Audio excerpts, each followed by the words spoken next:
नमस्ते दोस्तों। भोलेनाथ अजन्मा है या उनका जन्म हुआ था? उनको अनेक नाम किसने दिए थे? वेद कहते हैं कि ईश्वर अजन्मा है। यहाँ हम ईश्वर की बात नहीं करेंगे, देवों के देव महादेव की बात करेंगे, जो सबसे ज़्यादा ईश्वर तुल्य है।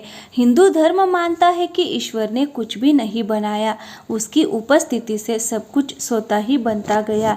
ईश्वर समय और आकाश की तरह है, जिसके भीतर सब कुछ है, फिर भी वह सबसे बाहर है और उसके भीतर कुछ भी नहीं है। ब्रह्मा, विष्णु और शिव का जन्म एक रहस्य है। तीनों के जन्म की कथाएं वेद और पुराणों में अलग अलग है।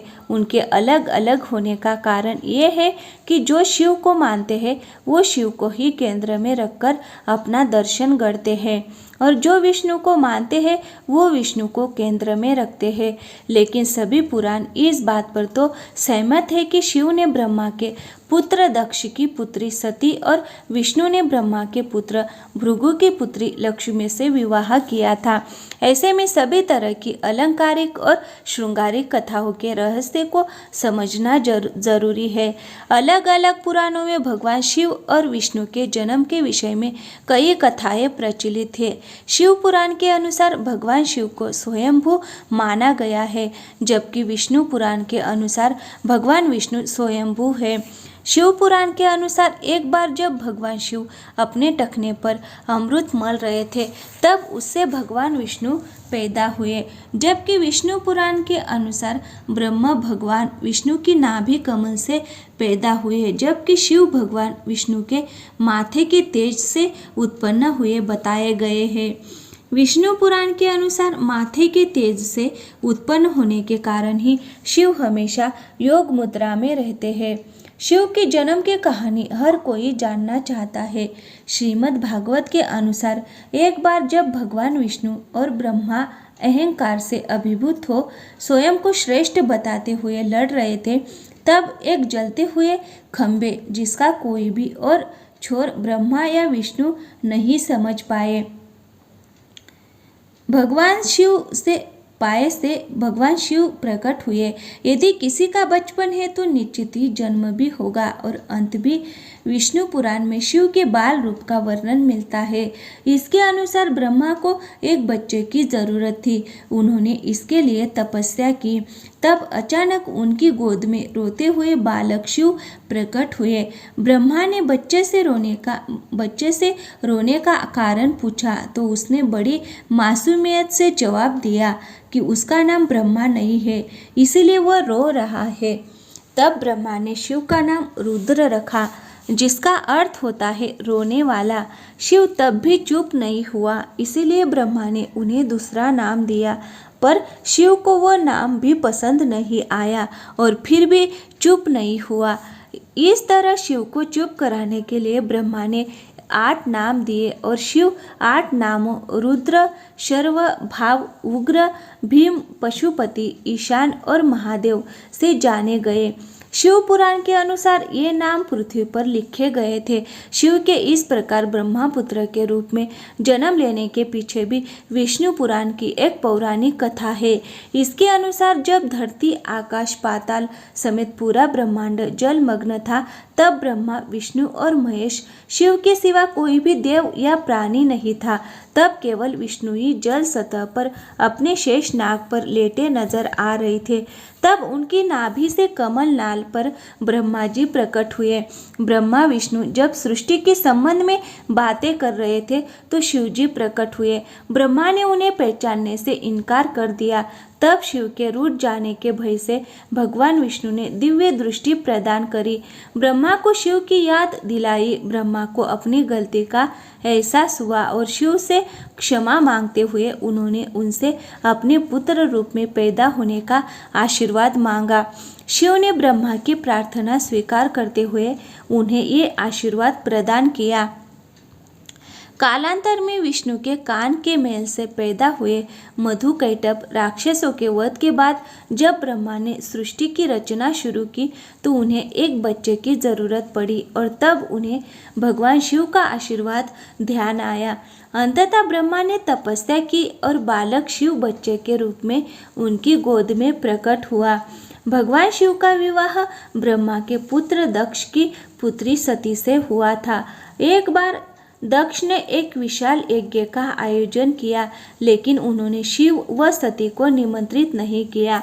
भगवान शिव के मना करने के बाद भी सती इस यज्ञ में आई और जब उन्होंने यज्ञ में अपने पति शिव का अपमान होते देखा तो यज्ञवेदी में कूदकर उन्होंने अपनी देह का त्याग कर दिया। जब भगवान शिव को यह ज्ञात हुआ तो उन्होंने क्रोध में अपने सिर से एक जटा उखाड़ी और उसे रोषपूर्वक पर्वत के ऊपर पटक दिया। उस जटा से महाभयंकर वीरभद्र प्रकट हुए। शिव के इस अवतार ने दक्ष के यज्ञ का विध्वंस कर दिया और दक्ष का सिर काटकर उसे मृत्युदंड दिया। बाद में देवताओं के अनुरोध करने पर भगवान शिव ने दक्ष के सिर पर बकरे का मुंह लगाकर उसे पुनः जीवित कर दिया।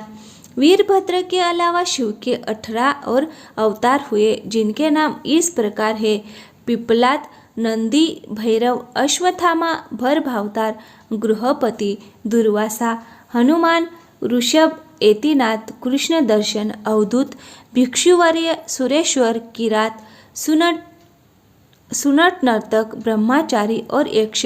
इस संदर्भ में एक कथा है कि एक बार ब्रह्मा और विष्णु में श्रेष्ठता को लेकर विवाद होने लगा। दोनों निर्णय के लिए भगवान शिव के पास गए। विवाद का हल निकालने के लिए भगवान शिव साकार से निराकार रूप में प्रकट हुए। शिव का निराकार रूप अग्निस्तंभ के रूप में नजर आ रहा था। ब्रह्मा और विष्णु दोनों इसके आदि और अंत का पता लगाने के लिए चल पड़े। कई युग बीत गए, लेकिन इसके आदि और अंत का पता नहीं लगा। जिस स्थान पर यह घटना हुई वह अरुणाचल के नाम से जाना जाता है। ब्रह्मा और विष्णु को अपनी भूल का एहसास हुआ। भगवान शिव साकार रूप में प्रकट हुए और कहा कि आप दोनों ही बराबर हैं। इसके बाद शिव ने कहा कि पृथ्वी पर अपने ब्रह्म रूप का बोध कराने के लिए मैं लिंग रूप में प्रकट हुआ। इसीलिए अब पृथ्वी पर इसी रूप में मेरे परम ब्रह्म रूप की पूजा होगी। इसकी पूजा से मनुष्य को भोग और मोक्ष की प्राप्ति हो सकेगी। सदाशिव को ब्रह्मा, विष्णु और महेश आदि का पिता माना गया है। सदाशिव की शक्ति को प्रधान प्रकृति कहा गया है, जो बाद में अम्बा नाम से प्रसिद्ध हुई। वह शक्ति अंबिका, पार्वती या सती नहीं कही गई है। उसको प्रकृति, सर्वेश्वरी, त्रिदेव जननी, ब्रह्मा, विष्णु और महेश की माता, नित्या और मूल कारण भी कहते हैं। सदाशिव द्वारा प्रकट की गई उस शक्ति की 8 भुजाएं हैं। पराशक्ति जगत जननी व देवी नाना प्रकार की गतियों से संपन्न है और अनेक प्रकार के अस्त्र शक्ति धारण करती है। पहले शिव थे रुद्र।